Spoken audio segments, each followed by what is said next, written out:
When Marvel's paid Robert Downey Jr. $75 million for Endgame, while VFX artists worked unpaid overtime to create the very scenes that made him that money, well, something broke in Hollywood economics. I had a vision, I didn't want to believe it. What if we flipped the tables? I want you guys to picture this for a second.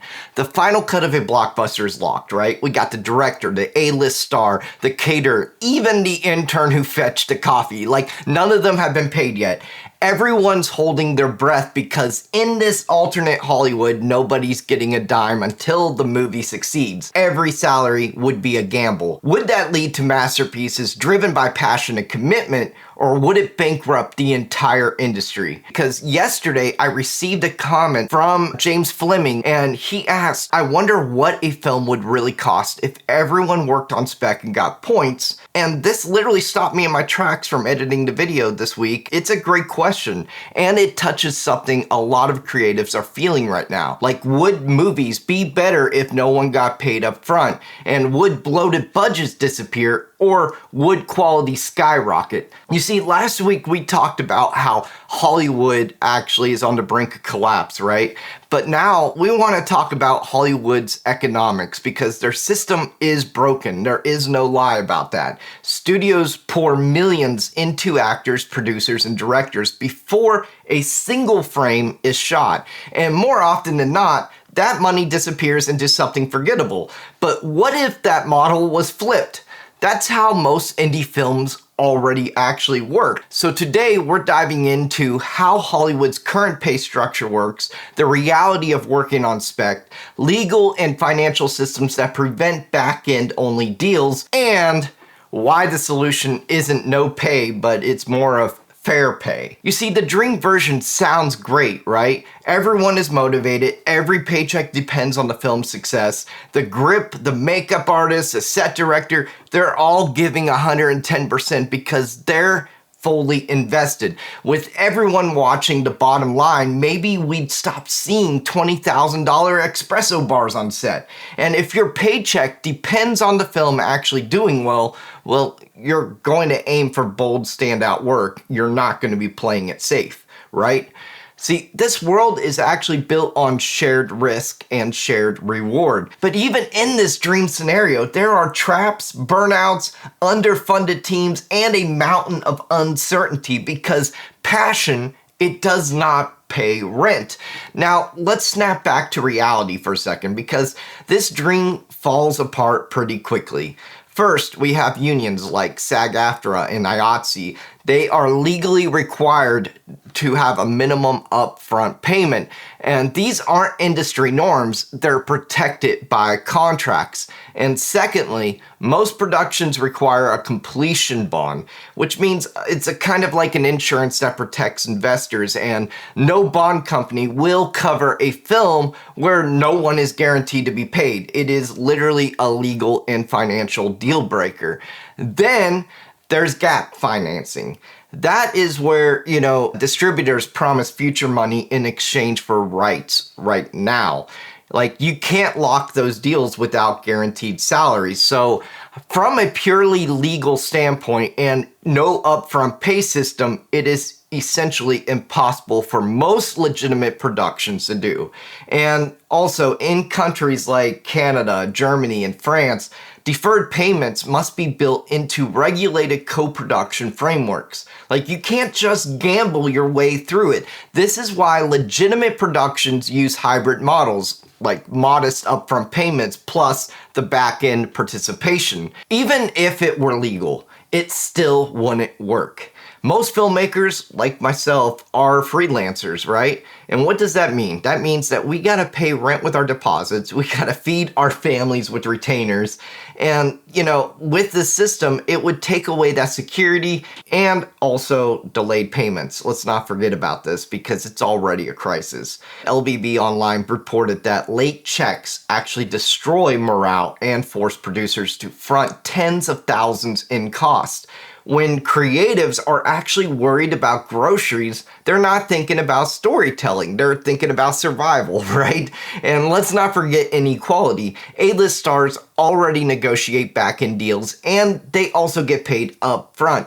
But PAs, gaffers, camera ops, etc., They have zero leverage. A spec-only system would make the rich richer and shut the doors on literally everyone else. And let's add to that. Deferred deals often leave people with nothing, unless, the film is profitable. And that can take actually years, right? Crew members might never even see a dime. That's not a reward, it's a trap, right? Indie filmmakers already live this.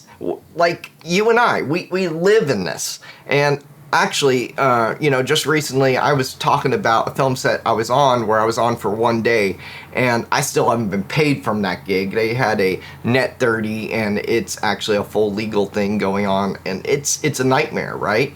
And I don't want you guys to go through that same ordeal that I'm going through. It's an awful, awful thing to go through.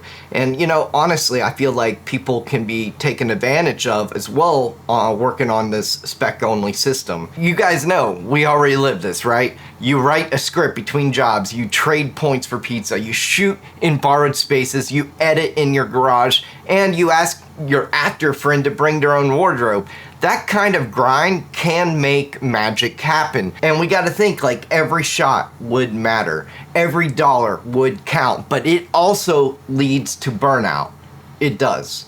Like, people give everything and get nothing in return. So if you're going to that deferred route, you need real structure, like extremely tight structure. And what I would suggest is always include a reversion clause, like if the film isn't distributed within 18 months, rights return to the creators. Or also use waterfall structures. Define exactly when each tier gets paid. And if you don't build in fairness, well, spec becomes exploitation, right? Let's take a step back and look at some real numbers. Red Notice, $200 million budget. The Rock, Gal Gadot, Ryan Reynolds, all got paid $20 million each up front. And, obviously the final reviews were meh. And then we got The Gray Man, which had similar numbers, mediocre audience scores. And then we have Jungle Cruise, which had a $22 million to be paid to Dwayne Johnson. That's before it even hit theaters. And yet, we got Clerks with Kevin Smith, right? They shot for $27,575 with deferred pay, and they made over $3.2 million. That's an 11,000% return. And then we got El Mariachi, which had Robert Rodriguez, right? And that shot for $7,000, but made $2 million, which is a 28,000% ROI, or return on investment.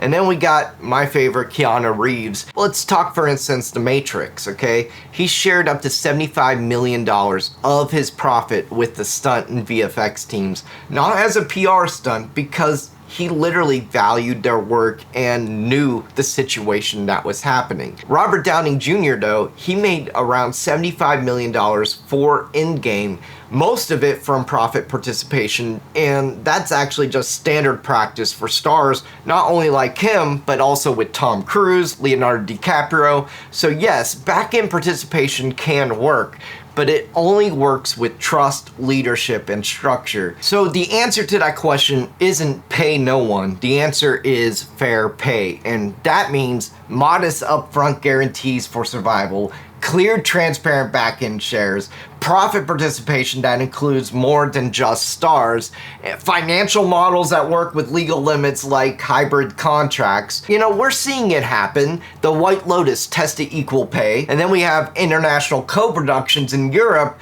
that often include deferred pay built into financial plans. So here's the takeaway for indie filmmakers watching. If you guys want to use this method, use deferred payment contracts that define clear milestones like first dollar in or distribution, and then have cap points so you don't promise more than 100%. And here is the most important one.